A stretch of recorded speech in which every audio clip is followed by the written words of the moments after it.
was a flash. Oh my goodness. Is that a Polaroid? Whoa. Taking us back. Okay. I think, is the mic okay? Yeah? Okay. All right, everybody. Happy Monday and good afternoon to everyone. Hope everyone got some rest after last night's Super Bowl. The president was able to catch some of the game, and on his behalf, I want to extend a big congratulations to the Kansas City Chiefs on their third Super Bowl win in just 5 seasons, and also congratulations to all the Swifties out there.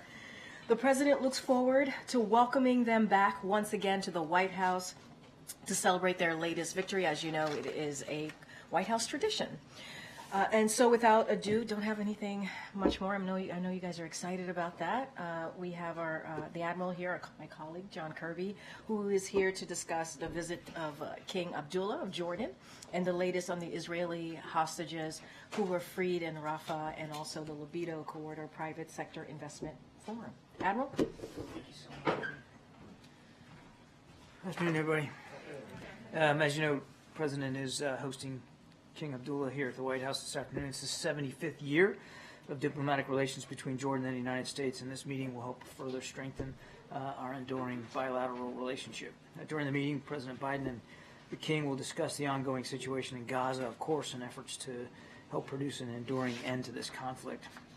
They'll also discuss increasing humanitarian assistance into Gaza and a vision for a durable peace to include the viability of a two-state solution with Israel's security guaranteed. Now, before we get into questions, I just want to express how pleased we are to hear the news of 2 Israeli hostages freed last night by Israeli Defense Forces in Rafah. After 128 days, Fernando Simon Marion and Louis Har are now reunited with their families, where they belong. That's where all the hostages belong, quite frankly. And so President Biden and his entire team is going to continue to work around the clock to ensure and to secure their release. We will spare no effort to do so, and that includes capitalizing on recent progress in negotiations with our counterparts in the region, and those negotiations are ongoing. Now, I've also seen reports that civilians were killed over the weekend in Rafah due to Israeli operations. I can't confirm those reports, but as we have said many times, the proper number of civilian casualties is 0. We don't want to see a single innocent civilian death, Israeli or Palestinian. But let me be clear, there can be no enduring end to this crisis until Hamas releases the men and women that they are holding hostage, all of them. Their release and a prolonged humanitarian pause is also essential for bringing critical relief to the innocent people of Gaza, who have absolutely nothing to do with the underlying conflict. And this remains our paramount objective. Now, as Karine teased, just a real quick note on Africa. Last Thursday, the United States, the government of Zambia, and the Africa Finance Corporation convened the Partnership for Global Infrastructure and Investment Libido Corridor Private Sector Investor Forum. Tried to say that 10 times. In Lusaka, Zambia. This was the first PGI investor forum held outside of the United States, bringing together more than 250 business and government leaders. With over $1 billion in U.S. and G7 financing, the corridor will ultimately connect Africans from western Angola to Tanzania and the Indian Ocean through rural bridges, upgraded 4G and 5G digital connectivity, increases in solar power, investing in agribusiness and food security, and the biggest rail investment in Africa in U.S. history. So very exciting. We're very, very pleased to be able to move this forward, this development project. And it's exciting, and we'll keep you posted. With that, we'll take some questions. Thanks, John. First off, congratulations in order, I believe. The President, yesterday's conversation with Prime Minister Netanyahu reiterated the U.S. opposition to expanded operations inside Rafah to root out Hamas's remaining battalions there. In your outline a few seconds ago about what the end stage Hamas release the remaining hostages to end the conflict, does the U.S. believe that Hamas can remain in Rafah? Is that an acceptable end game of, how are the Israelis, if they can't go into Rafah to remove Hamas, how are they supposed to get rid of Hamas from Gaza, which the U.S. has said is their end goal here? Oh, we never said that they can't go into Rafah to remove Hamas. Hamas remains a viable threat to the Israeli people, and the Israelis and the IDF absolutely are going to continue operations against their leadership and their infrastructure, as they should. We don't want to see another October 7th. What we said is that we don't believe that it's advisable to go in a major way in Rafah without a proper, executable, effective, and credible plan for the safety of the more than 1 million Palestinians that are taking refuge in Rafah. They've left the north, and they certainly went south out of Khan Yunis to try to get out of the fighting. So Israel has an obligation to make sure that they can protect them. And related to the ceasefire hostage deal talks, yesterday a senior administration official says that a framework was nearly reached, but there were gaps remaining. I was hoping you can provide some clarification on what the remaining gaps are and where, on which side of the conflict those gaps are. I'm sure you can understand. I'm not going to get into the details of the negotiations. We do believe, as I've said before, that there has been constructive progress towards trying to get a deal in place for an extended pause and getting all the hostages out. But it's not done, and nothing is really negotiated until everything is negotiated, and those conversations are ongoing now, and it would be really irresponsible for me to get into the details of it. Just lastly for me, you had said the U.S. response to the killing of the 3 American service members in Jordan would be phased over some time, a few days. Is it safe to say that the U.S. response at this point is concluded, or is it still ongoing? You have to wait and see. Thank you, John. Secretary Austin is back in the hospital. We wish him well, but he's had to cancel a trip this week to Europe and another gathering of the Ukraine Contact Group, which he could attend virtually if he wanted to. First off, has the President spoken to Secretary Austin since he was hospitalized? I'm not aware of any conversation between the two of them since this just happened yesterday. Does the President have any concerns that with his medical problems the Secretary can no longer serve? Not at all. There were conversations here last week, I know, about the President saying that Israel's moves into southern Gaza have been, quote, over the top. And there were suggestions that that isn't necessarily something new. But that is a slightly more direct commentary on what they may or may not end up doing than we've heard from him in the past. And we normally hear from world leaders talking about what other world leaders are up to. Is he changing his rhetoric on this, given the concerns expressed by members of his party, especially those in swing state Michigan? I think the President's been pretty dang consistent almost from the very beginning, Ed. About saying it was over the top at the he's beginning. been very consistent, Ed, about our concerns over civilian casualties and the damage to civilian infrastructure and the need for the Israeli Defense Forces to act with precision and deliberateness and due caution about taking innocent life. I mean, that is not a new position by this administration, certainly not a new position by the President. Was that what he expressed yesterday in their call? I'm not going to get beyond the readout. I think we offered you a pretty good summary of the things that they discussed. Thanks, Karine. John, over the weekend, satellite imagery emerged that indicates that Venezuelan military assets have been moved along their border with Guyana. Do you have a comment? We've obviously been monitoring this closely ourselves. Our assessment is that whatever military movements there have been by Venezuela have been of a small nature in size and scale and scope. We see no indication that there's about to be hostilities or that the Venezuelan military would be capable of conducting any significant military activities there.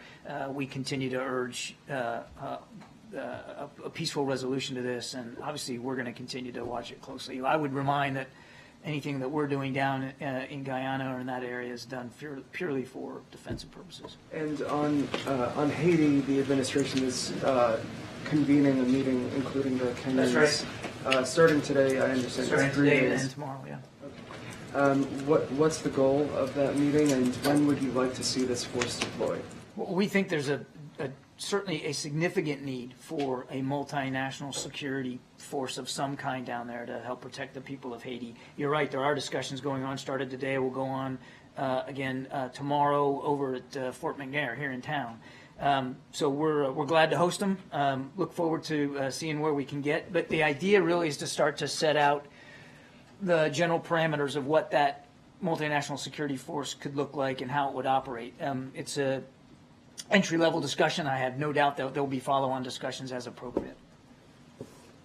John, on the Jordanian meeting today, the Jordanians previewed the King's visit here as an effort to gather support for an immediate ceasefire in Gaza. The president obviously has been a hard no on a ceasefire. Is that going to be the position he presents to the Jordanian king today when they meet? Well, let's let the conversation happen before we get ahead of it. We have been very consistent that we don't support a general ceasefire at this time, which is, again, a ceasefire that would lead to both sides laying down arms permanently and and ending the war. Now, we want to see the war end as soon as possible, and we believe one of the first steps that's critical to doing that is a humanitarian pause, an extended pause, that longer than what we saw back in November of a week, that would allow us to get all the hostages out, get more aid and assistance in, and then hopefully lead to discussions that could get us closer to an end to the conflict. Oh, thanks, Karine. Thanks, Admiral. So President Biden had told Israel's Prime Minister Netanyahu that any potential ground invasion in Rafah should not happen without a plan to protect civilians there. Is the president confident that this message is getting through to Netanyahu, and where are these civilians supposed to go? So much of the infrastructure has already been destroyed in Gaza. He's confident that our Israeli counterparts understand our concerns. We've made them privately, we've made them publicly. I won't speak for the Israelis or what they may or may not do, but they've heard loud and clear our concerns about where the civilians that the civilians need to be protected. I can't tell you here talking, Selena, what that would look like, but we hope and expect that our Israeli counterparts will factor in the safety of those civilians appropriately as they consider future operations down in Rafah. So what could that look like given the situation? I can't get ahead of where we are right now. That's really going to be a question for the Israeli Defense Forces. They know and they understand our concerns. And Israel's Prime Minister told ABC News, without presenting evidence, that Israel's military has killed more Hamas fighters than civilians. What is the U.S. assessment of that? Do you agree with what Netanyahu told us? We don't have an independent assessment of those figures. And just lastly, what is the White House reaction to Trump saying he would encourage Russia to attack NATO allies if they don't contribute enough towards defense spending? What is the message that not only sends to the world, but especially to U.S. allies? Well, now, I'm going to be careful. I can't talk about things that have been said on the campaign trail. All I can tell you is that under this particular president, President Biden, as Commander-in-Chief, NATO is now more relevant, stronger, bigger than it's ever been before. And he has really prioritized our network of alliances and partnerships around the world. And, of course, NATO is right at the forefront of that when it comes to the security environment on the continent of Europe. And that's what the American president ought to be about. It'd be about reinforcing alliances and partnerships and sending a strong signal, particularly to NATO allies, about how seriously we take our Article 5 commitments. And you've heard from President Biden, gosh, I don't know how many times. We will defend, if needed, every inch of NATO territory. That's what the Commander-in-Chief of the United States ought to be saying when it comes to NATO. And just to follow up on that quickly, Vice President Harris is going to be in Munich with a lot of those European security leaders. Is part of her duty there to reassure allies that deterrence is still a force here? I have no doubt that the Vice President will take the opportunity while she's in Munich, not only to talk about how this administration is pursuing our national security interests in Europe and beyond, but how important, again, we consider our network of alliances and partnerships. And Trevor, there's no other nation in the world, none, that has a network like the United States has, because the President and the Vice President and the National Security Team has invested so much energy in the last 3 years in revitalizing them. A lot of allies and partners had a lot of questions when we came into office because they didn't feel valued, they didn't feel respected, they didn't feel like the United States was willing to continue to lead on the world stage, and we've proven that we are. On Rafah, has the president ever threatened to strip military assistance from Israel if they move ahead with a Rafah operation that does not take into consequence what happens with civilians? We're going to continue to support Israel. They have a right to defend themselves against Hamas, and we're going to continue to make sure they have the tools and the capabilities to do that. And what's the view about the role that Egypt should play there? Do they need to open that border on their side in order to allow civilians to come through?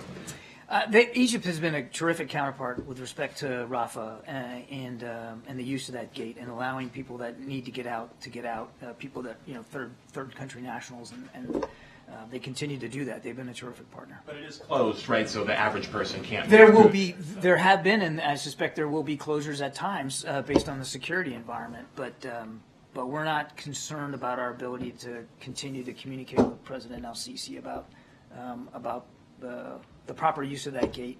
But just to be clear, people are actually penned in right now, Gaza civilians who are not able to egress, right? You're talking about Palestinians. Palestinians who are not able to egress. So is that something that the president wants to see movement on? We don't want to see any forced relocation of people out of Gaza. That's home for the Palestinian people. Well, again, that's something that we we have and will continue to discuss with counterparts in the region, but it's home to those folks. That's Gaza's home, and they shouldn't be forced to leave Gaza if they don't want to leave. Now, if there's going to be operations in Rafah or around Rafah, the Israelis have a commitment, an obligation to make sure that they can provide for the safety of innocent Palestinian people that are there. But you're not pressuring Egypt to allow them. I'm not going to get into the specifics of diplomatic conversations that we're having. We don't want to see any Palestinian people forced out of Gaza. That's their home. If there are people that need to leave that are not Palestinians and want to leave, obviously we're working with Egypt to do that. Thanks, Admiral. Can you just talk to us about the feasibility of moving the entire civilian population out of Rafah? Is that even physically doable? There's a lot of folks there, MJ, more than 1 million. Some estimates have it almost at 1.5 million. That's a lot of people that move down to Rafah to get out of the fighting. And so, again, the task of providing for their safety at that number and in such confined spaces is difficult. There's no question about it. That's going to be a heavy lift. For any military, it would be a heavy lift.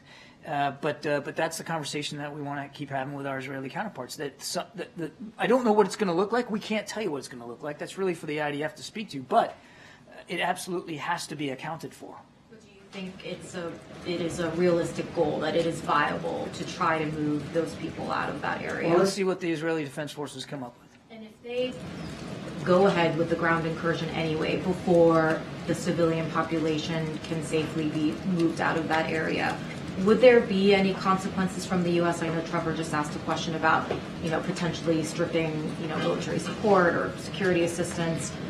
What would the consequence be for Israel if they went ahead and did that anyway? I don't want to get into hypotheticals on that. We've been very clear with our Israeli counterparts privately and publicly about what our expectations are for the treatment of the innocent people that are down there near Rafah. And we're going to continue to, as I mentioned to Trevor, we're going to continue to support Israel. They have a right and responsibility to go after Hamas. We're going to make sure that they can continue to do that. But as from the very beginning, we want to make sure that they do that in a way that fully accounts for the preservation of innocent life and civilian infrastructure. And just since the president is about to meet with a close ally that publicly supports a ceasefire in Gaza, can you just talk to us about whether the president's thinking on that has evolved at all? Is he a little bit closer to potentially supporting that publicly than, say, a month ago? Has his thinking on that evolved at all?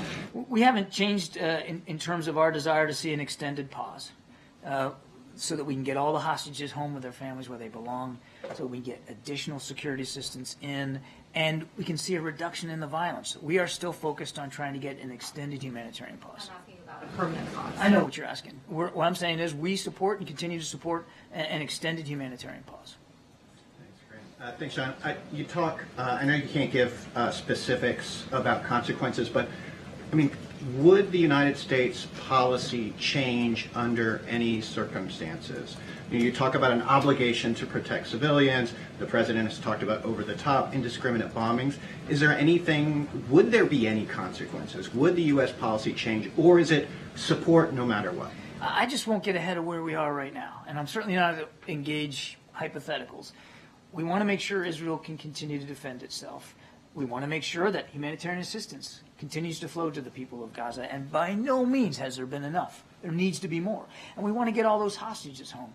We believe that the best way to accomplish those three goals is to get an extended pause in place, to bring the violence down, to get people out and get aid in. And that's what we're focused on. And I get the thrust of the question. I'm just not going to engage in hypotheticals about changes in policy. Concern that you can give to the Israelis to help protect the civilians? We have communicated, again, consistently and stridently since the beginning of the conflict. I mean, since the time the president went to Tel Aviv on the 17th of October, just a week or so after the attacks, how important it is that Israel knows it's going to have our support and that they do everything they can to protect innocent life. On another question, if I may, why did the president allow his campaign, allows campaign to go on TikTok despite the national security review of the platform? I'd have to refer you to the campaign. But I mean, it's still the president of the United States. He's still the president is sending a message to Americans about the safety of TikTok by doing that. I'd have to refer you to the campaign on that decision.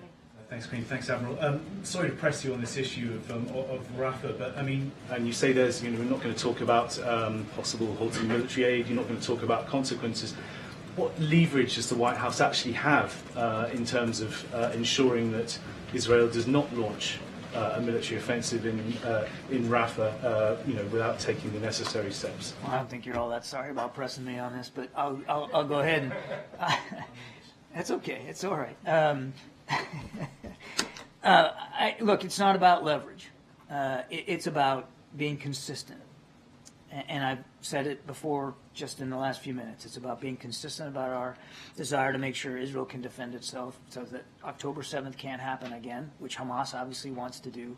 And it's being consistent about how they conduct those operations matter. And we have been consistent since the very beginning in talking to the Israelis about the how, about operations and how they're conducted. And I would tell you that throughout this conflict, there have been moments, and there continue to be moments, where we have the opportunity and have taken the opportunity to shape their thinking and to help influence the way they have conducted some of these operations. And that remains today. Thank you. Hi, John. You referenced the release of 2 hostages, but also there is reports that in the process of this special operation, 3 hostages were killed, along with 100 Palestinians, including women and children. Also, Egypt threatened to withdraw from the Camp David agreement if Israel invaded Rafah. So how does the White House navigate this rather complex picture? Yeah, I tried to address that in my opening statement, Nadia. We don't want to see any civilians killed at any time, Israeli or Palestinian, in the conduct of operations. The right number is 0.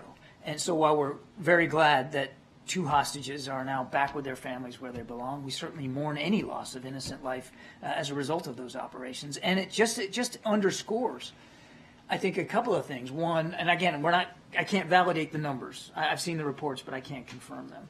But it does underscore 2 things. One, the difficulty of conducting military operations in such a closed-in urban environment where there are so many people, and as we talked about earlier, even more people now in the south in Rafah than there were before. So that's an added difficulty for the IDF. And number 2, it underscores the obligation that they have, and that they know they have, to be careful and discriminate and very deliberate in how they go after targets. Last thing on this, though, and I think it's an important point, and you didn't ask this, but we do know that Hamas leadership and fighters migrated south. They got pressured in the north, so they went down to Khan Yunis. Of course, they were already in Khan Yunis, but they kind of congregated there.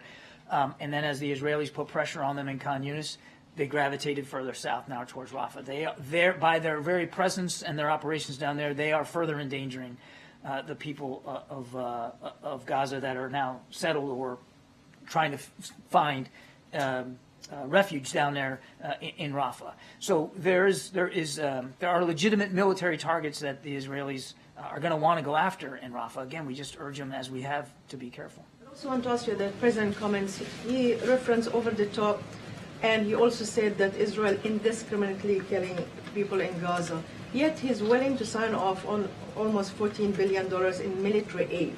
So how can you reconcile the fact that he's worried about civilian casualties without any serious review about how U.S. weapons are used in a civilian area? Well, I think we just last week, late in the week, we issued a national security memorandum that codifies existing policies and adds reporting requirements onto those existing policies about our expectations for how military assistance is going to be provided to any foreign actor, and of course that includes Israel.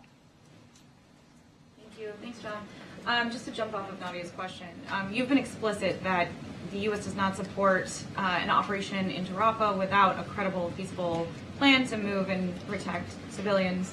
Yesterday's operation, as you've also acknowledged, there are reports of civilian casualties. But was the operation yesterday within the grounds of the kind of operation that the U.S. would support in Rafah?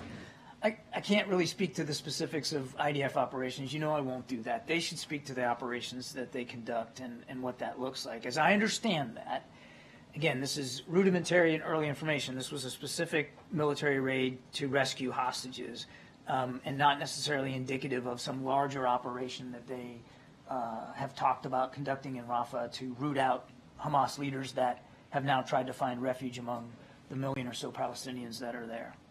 Yeah, so just in terms of what the U.S. would support, is it a question of scale? Is it a question of more targeted operations like this are okay despite possible civilian casualties, whereas a mass operation is not okay? Like just in terms of U.S. support. Well, with the caveat that this is a sovereign nation we're talking about, and they get to decide what military operations they're going to conduct. What we've said is we wouldn't support operations given the current circumstances, where you have, again, more than 1 million people there with nowhere to go and no plan for some place for them to go so that they can be safe. So we look forward to continuing talking to our Israeli counterparts about what that could look like. Thanks so much. John, on TikTok, can you explain what are the national security concerns that the administration has about TikTok?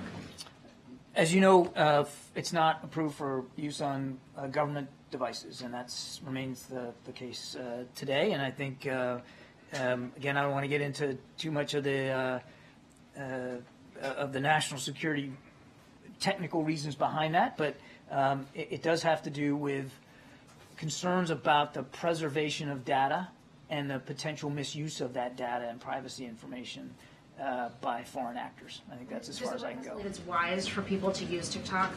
Again, that's not something that I'm qualified to say from the National Security Council. All I can tell you is it's banned on U.S. government devices, and we follow that guidance. So yesterday was the second anniversary of the Biden-Harris administration, the Indo-Pacific strategy. We have a statement from the NSC, but I'm just wondering how you see the progress so far. Are you satisfied with the progress? I think we've made a lot of progress. I mean, we've initiated AUKUS, and that process is moving along on schedule to get Australia a nuclear-powered submarine capability. We've elevated the Quad, the Indo-Pacific Quad. We've upgraded our relationships with Vietnam, with Indonesia, and with ASEAN. And of course, as you know, the president hosted the leaders of Japan and South Korea at Camp David and really got not only significant developments in terms of our bilateral relationship with each country, each ally, but improved opportunities to get trilateral cooperation in a much better place than it's ever been. I could go on, including adding capabilities in and around the Korean Peninsula to keep a better eye on what Kim Jong-un is doing, and of course, bolstering all the rest of our alliances and network partnerships in the region. Does the U.S. believe that all of the remaining hostages are being held in Rafah? And if so, given that that would include Americans, are there requests by U.S. officials to the Israelis for any assurances for protection of those hostages? We sadly don't have a whole lot of specific information about where each of the hostages are, who's holding them, and in what condition they might be. And sadly, we have to accept the possibility that some of them are no longer alive. We just don't have terrific granularity on that. We are in constant conversations with our Israeli counterparts about what they know.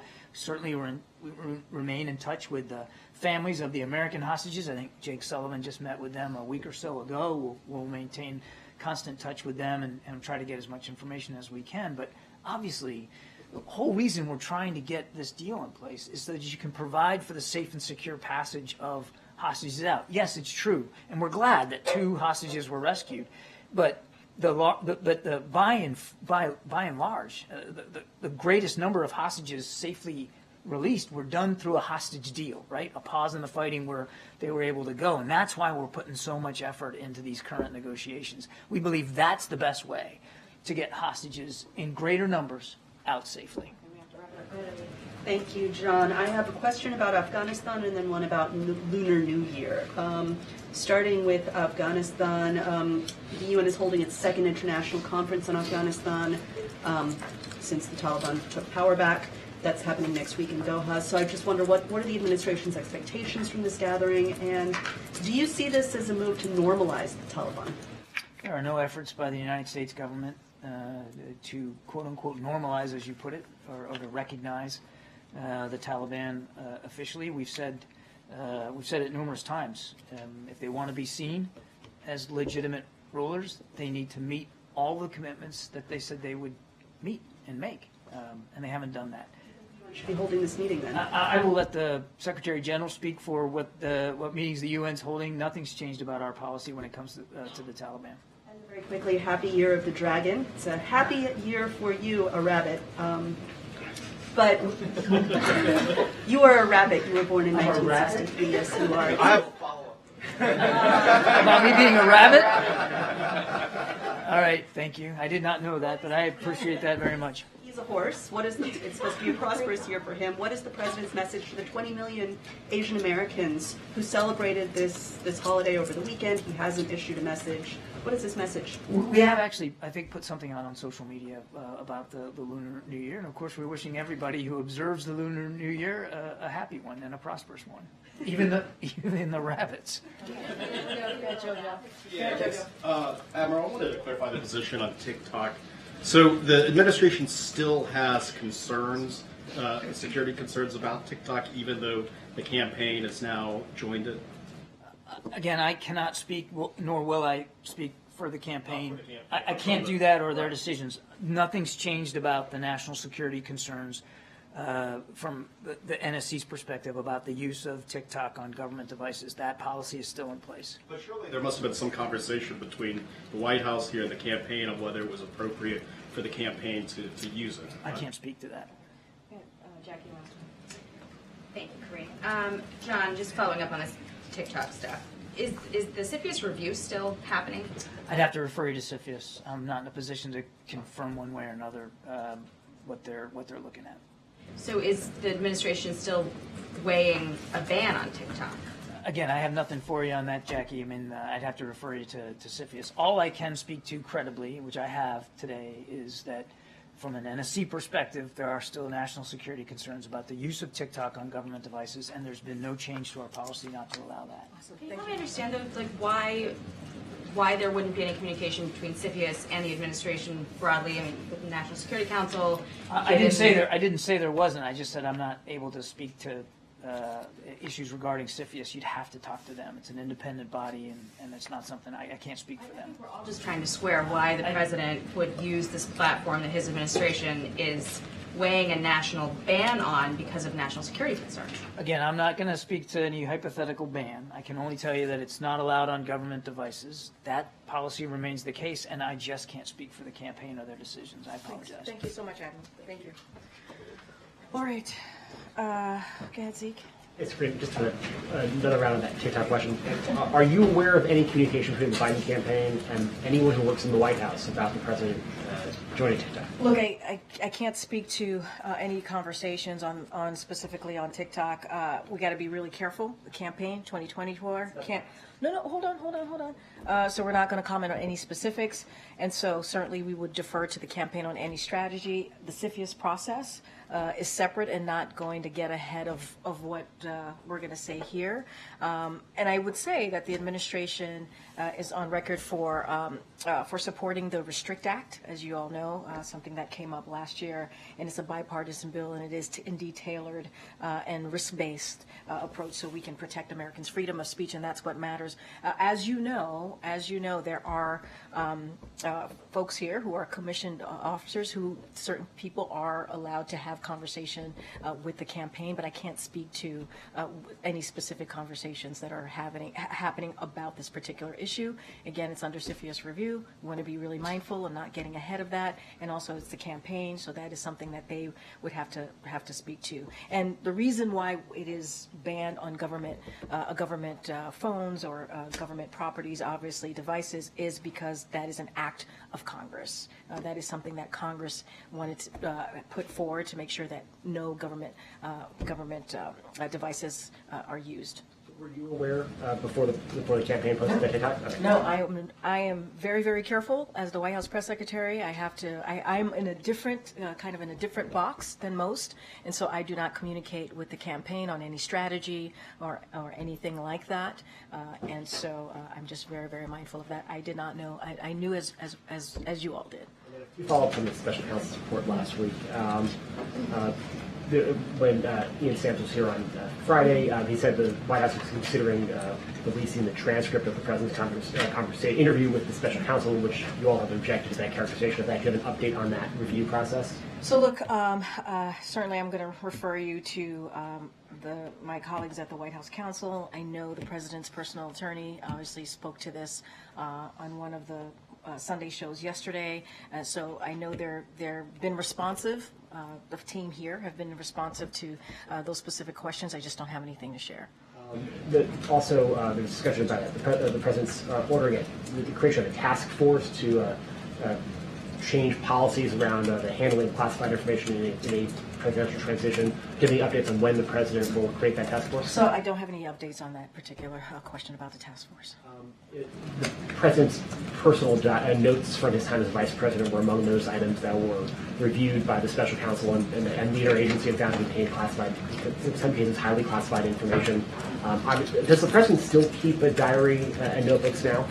Look, that particular question, obviously, the White House counsel would be able to speak to more directly, but I do want to remind everyone that this was a 15-month investigation, and I think the outcome of that investigation, obviously, as it's stated, is that the special counsel has not found nothing to prosecute, and I think that's important to note. Anything beyond that, any specific questions about diary or anything like that, I would have to refer you to White House counsel. Lastly, when the president hosts the King later, they're going to be making statements. Why isn't the president, and given all of these questions about the special counsel and other, why is he taking questions? I mean, look, let's be clear. The day that the special counsel report came out, the president came out in the evening and took and made a statement and took questions. He wanted to make sure that you all heard from him directly.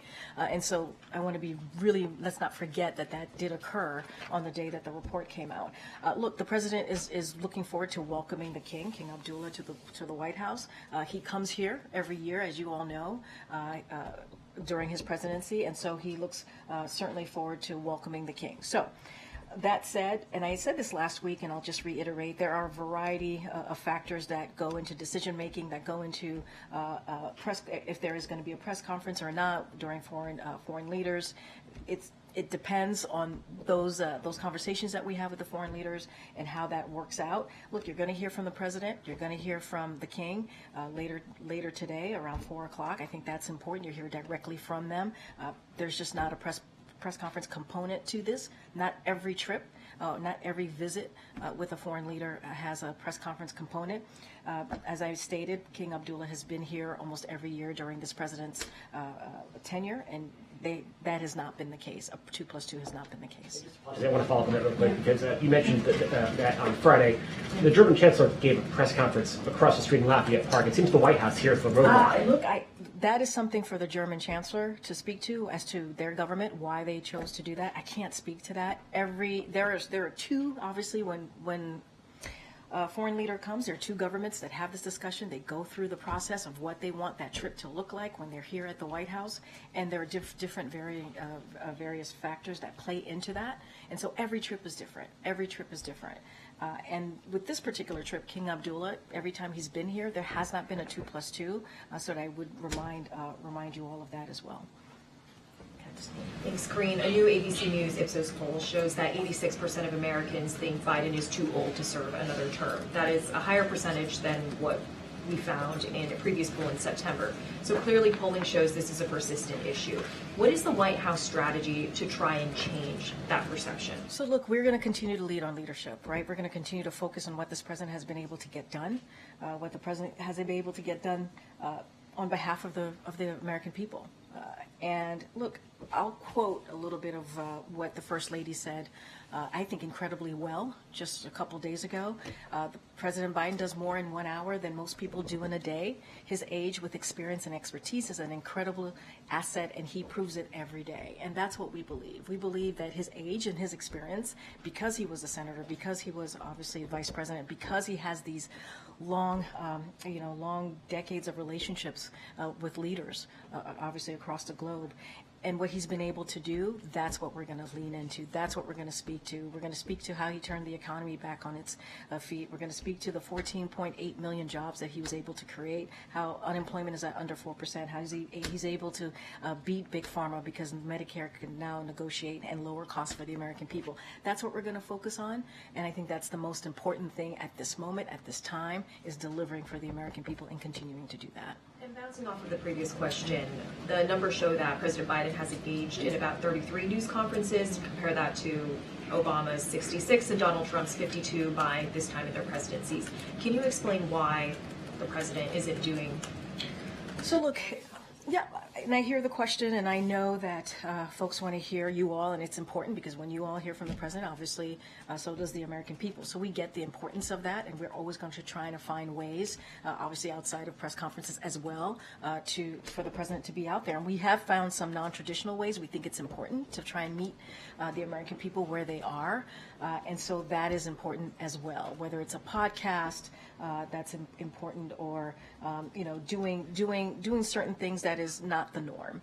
Obviously, the president, I should say, takes your questions when he's on the road as more often than not, and he finds it important to have those conversations when you all are out there with him on the road taking your questions, and so he does do that. As far as press conferences, we're going to try and make sure when it's the right time for those to happen. Certainly we will do so, but it doesn't mean that this president does not engage with the press corps, with the White House press corps, or with other reporters, journalists out there who have different ways with communicating with the American people as well. We think that's important too. But why is it more effective to forego a Super Bowl interview and instead? Look, we've talked about this. We believe that it is an important, obviously, tradition to watch the Super Bowl, and we think there are different ways to communicate with the American people, and we're going to try and find different ways to meet the American people where they are, and so that's a choice that we've made here that we think is actually important and effective. Karine, there was some reporting this morning that President Biden told some campaign donors that Prime Minister Netanyahu, quote, has been a pain in my ass lately, or, quote, he's been killing me lately.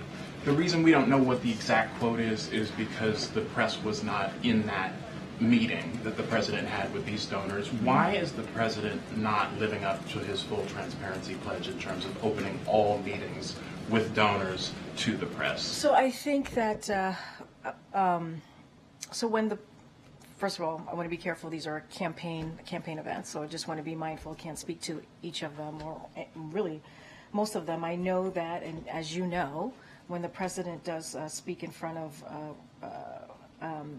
when he does do some of these fundraising events, right, there is, when he gives remarks, formal remarks, the press pool is in there, and they are listening to the remarks and get to hear directly what the president says. So I think that's also very important. I don't want to make it sound like there is not a process there, that when he is in front of donors giving formal remarks that you all are not in the room as he's speaking.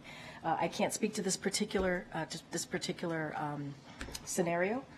I think that is something certainly, he does have private meetings, that is true. And when he has those private meetings, so that there's candor and honesty, and so that he can hear directly from folks, those tend to be private. But I want to be really careful here in speaking into every scenario that happens, because I can't speak to that particular scenario. Should the President of the United States be engaging privately with a random set of financial donors about issues that are of clear public import, like his opinion of the Israeli? No, I hear your question, but the president has private meetings all the time. He does. He has private meetings all the time. And these aren't foreign leaders, right? These are people who are giving money to him, his campaign. I hear you, but he has private meetings with everyday people. Some of these donors have, and I want to be super mindful here, have concerns, right, as well, just like everyday American people that he has private meetings with or he sees on the road. It's not every meeting it's going to be public, but when he gives remarks at fundraisers, there is formal remarks. There is the press pool that tends to be in the room or is in the room. Private meetings are different, and so that's the way it's been for the past 3 years under this administration. Look, I want to be really careful. These are campaign, obviously, some of them campaign DNC related meetings. So I just want to be super mindful here. And what's the distinction between formal and informal remarks? Look, I'm going to refer you on anything that's related to these specific meetings. I would refer you to the campaign, because they're the ones that put it together. They're the ones that bring the folks in the room. I just want to be super mindful and not go down too far a rabbit hole here. Okay, MJ. Any updates on when the president's physical might be taking place? So he will have a physical when we have information on that. So obviously, we will certainly share that with all of you. It will be transparent. There will be a comprehensive report, as we have done the last 2 years. Just don't have a timeline for you. Do you plan on the press getting a heads up before the physical happens, or will we find out once it has taken place? We're going to do it the way that we've done it the last 2 years. It's not going to be anything different. So the way that we've approached this the last 2 years will be the same way that we do this this year, this third year. Does the White House think that the idea of the president taking a cognition test, a cognitive test, as a part of this physical is a legitimate idea, particularly just on the heels of the special counsel report, more polling, as my colleague Selena just mentioned, showing that many American people have concerns about that? Look, I got this question last week as well, and I'm just going to say what Dr. O'Connor, it's kind of what he said to me about a year ago when the report came out last year, obviously on his physical, which is the president proves every day how he operates, how he thinks, right? But by dealing with world leaders, by making really difficult decisions on behalf of the American people, whether it's domestic, whether it's national security. And so he shows it every day on how he thinks, how he operates. And so that is how Dr. O'Connor sees it, and that's how I'm going to leave it. What do you think about the idea of taking that kind of a test? I mean, look, and I talked about this last week too on I believe, on Friday. I have known this president since 2009. He is not just my boss, he's also a mentor to me. And I spent sometimes countless hours with him, whether it's in the Oval Office, whether it's on the road. And I believe, for me, you're asking me my personal opinion, he is sharp. He is on top of things. When we have meetings with him, with his staff, he's constantly pushing us, trying to get more information. And so that has been my experience with this president. Anything else outside of that, I just shared with you what Dr. O'Connor said to me, and so I'll just leave it there. Thanks, Karine. No, you're not going to comment on the campaign or its decisions, but does the White House believe that TikTok is giving Americans, especially younger Americans, false perceptions about President Biden and his broader agenda? Look, I'm going to be really careful about speaking to TikTok specifically because there is a CFIUS review. They're in an independent body, and they are going to move forward with whatever they decide to do, and so don't want to step into that. Obviously, more broadly, as it relates to social media platforms, we've always said there is misinformation, disinformation out there that we have to try and combat, and so we've always been very clear. We've always been concerned about our young people and the information the misinformation, disinformation that they're getting, and how that's affecting their lives. That is a concern that we have, and we've talked about that very explicitly, very clearly. As it relates to TikTok, going to be really careful because of that CFIUS review, and so just want to be super, super mindful. Obviously, just not going to comment on specific cases. Separately, the Senate is on track to pass the National Security Supplemental this week. Still not clear if Speaker Johnson's going to bring that up for a vote in the House. Does the president plan to have any outreach with House Republican leadership to try to get that across the finish line? So look, you know how important the president thinks it is to get that very all-important funding, security assistance to Ukraine, obviously Israel, Indo-Pacific. We've been very clear about that. Obviously, we had this really careful strategic conversations as well with Senate Republicans and Democrats for the past couple of months for the border security because we believe that entire package was important. But obviously, Republicans specifically in the House got in the way and would not move that forward. And it's unfortunate because that is the way we believe we would have been able to deal with policy issues and funding issues as it relates to the border, the challenges at the border, and also immigration. So look, we are in constant communication. The team here, the Office of Legislative Affairs, and other White House officials are in constant communication, obviously with the leadership on both sides of chamber. In each chamber to try and figure out how we're going to move forward, how we're going to make sure that this all-important funding gets out there. And so conversations are going to continue.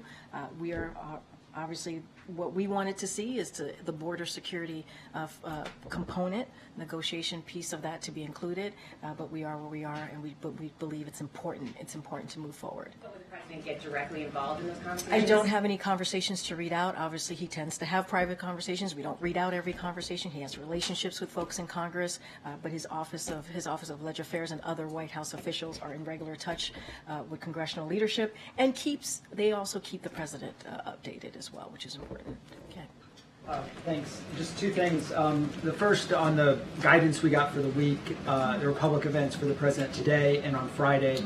I was hoping you might be able to give us a sense on Tuesday, Wednesday, Thursday, as you make the case that the president has a lot of vigor and is doing a lot of things. what is So let me just talk about Friday a little bit, because I think people, I know that an advisory went out over the weekend about East Palestine. All of you know that he's going to be going to East Palestine on Friday. He's going to be traveling there.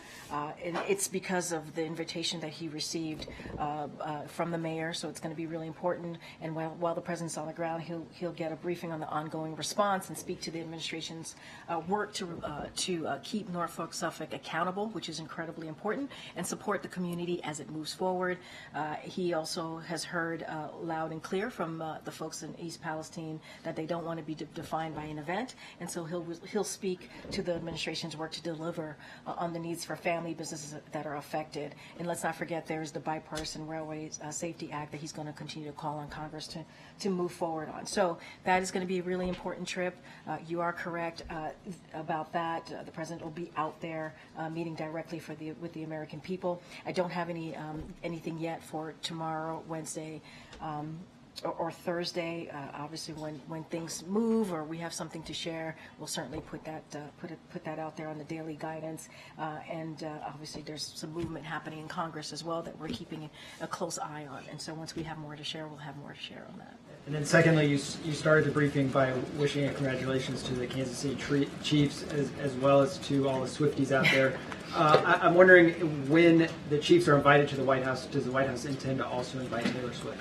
That's going to be up to the Chiefs and obviously their decision to figure out who's going to come with them when they come. And as you know, it's a White House tradition. I can't speak to attendance and who will be here, but we look forward. We look forward to having them here, and obviously we congratulate them on a great win. Okay, Annie. Thanks so much.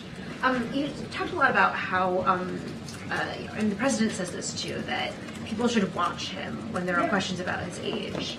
And the issue seems to be that they are watching him in public events, in some press conferences, and are coming to this conclusion, many of them, that he's too old. So what I'm wondering is he behaving differently behind closed doors? Because we don't get to see that at all. And do you see, and when you interact with him privately, is there kind of a different sort of level of vigor that is perhaps not as visible when we're all seeing him publicly? So let me just first say, and I was on the swing with him recently, right? He went to Wisconsin, he went to Michigan, he went to California, he went to Vegas, and he's going to go to Ohio later this week.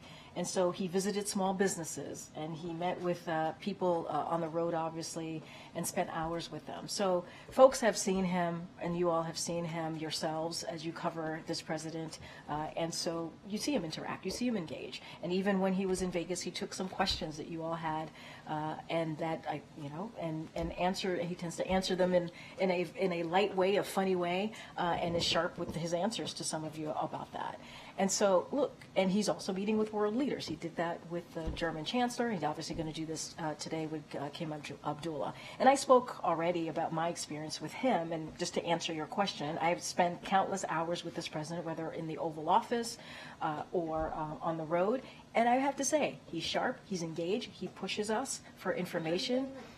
Emails at like 2 o'clock in the morning, or is there any sort of I mean, look, I think a finer point on what it is exactly that you see that somehow isn't coming across to the rest of the American people. Look, I think the fact that when he meets with his team, when he meets with staff, he is, as I said, incredibly engaged.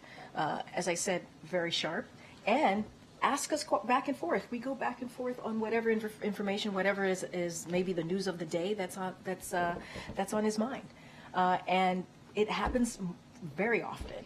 And so that's my experience with him. But you all see him on the road. I mean, he was, when we were in Vegas, he was asked about, he was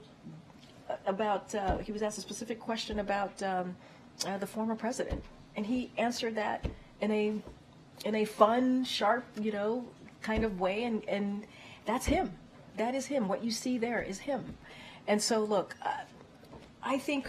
And I do want to step back for a second, because I think what's so very important too is this president's record in the last 3 years and what he's been able to get done, and that matters. And so, yes, we're going to continue to be out there. The president's going to continue to do everything that he can to speak directly to the American people, and we believe that is what's important here. Getting that work done, continuing to move forward in an impressive record in the last 3 years, especially for any modern president, whether it's dealing with infrastructure, whether it's dealing with beating big pharma, whether it's getting the economy back on its feet. All of these things are important. Let's not forget what's going on outside of this country, what's going on in Ukraine, what's going on in the Middle East.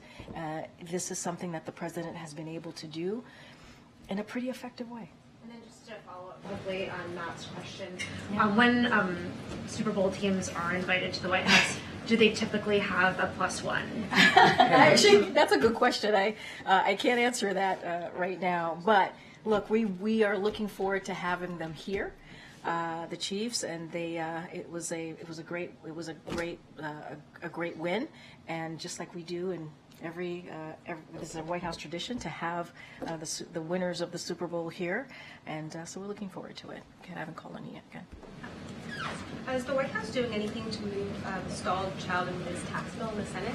Say that one more time. Is the White House doing anything to move forward the stalled child and Ms. tax bill in the Senate? So, as you know, the president supports that bipartisan legislation. We've talked about it in here before. There's always conversations that we're having with congressional leadership and staff on obviously important pieces of legislation that matters to the American people. I don't have anything to read out, but obviously we're in support of that particular legislation. Okay. Yeah, thanks. Shrinkflation and the president's video from this weekend in inflation. So, thanks, Karine, by the way. The president is blaming companies again now, it seems, for inflation.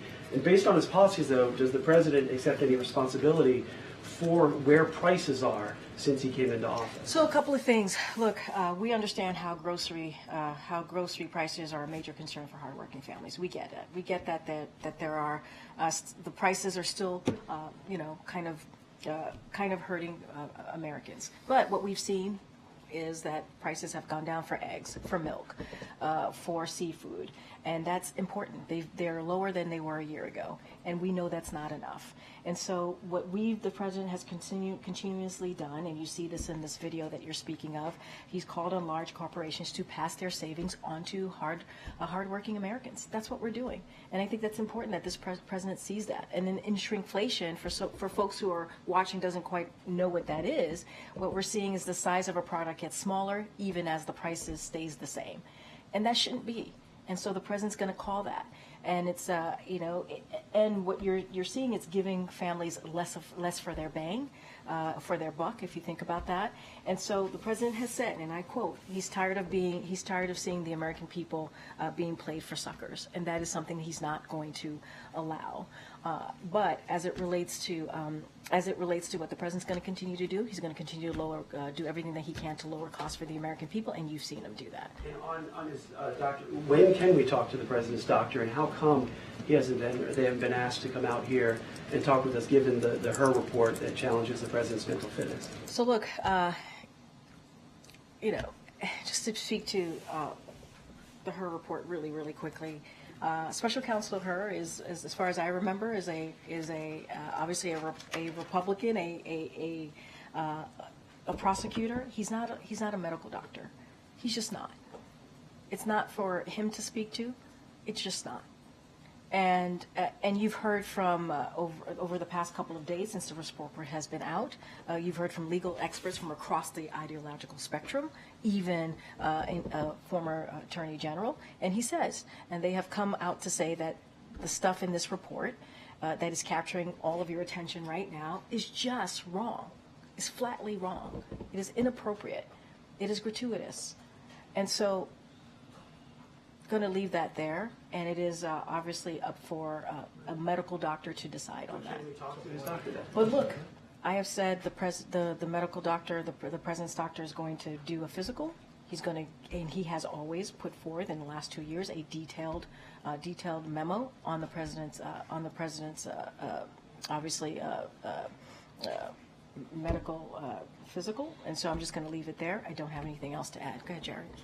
curious to sort of follow up and get some clarity. If these transcripts were released, who makes that decision? Is that the council's office? I don't have anything else to share. That's something that the councils could speak to. They've been answering those questions for the past couple of days. They have to speak to that. Has President Biden expressed the desire to have the full transcripts released? You have to speak to the council. They've been answering these questions for the past couple of days of incoming on this particular question on the transcript. They have to speak to that.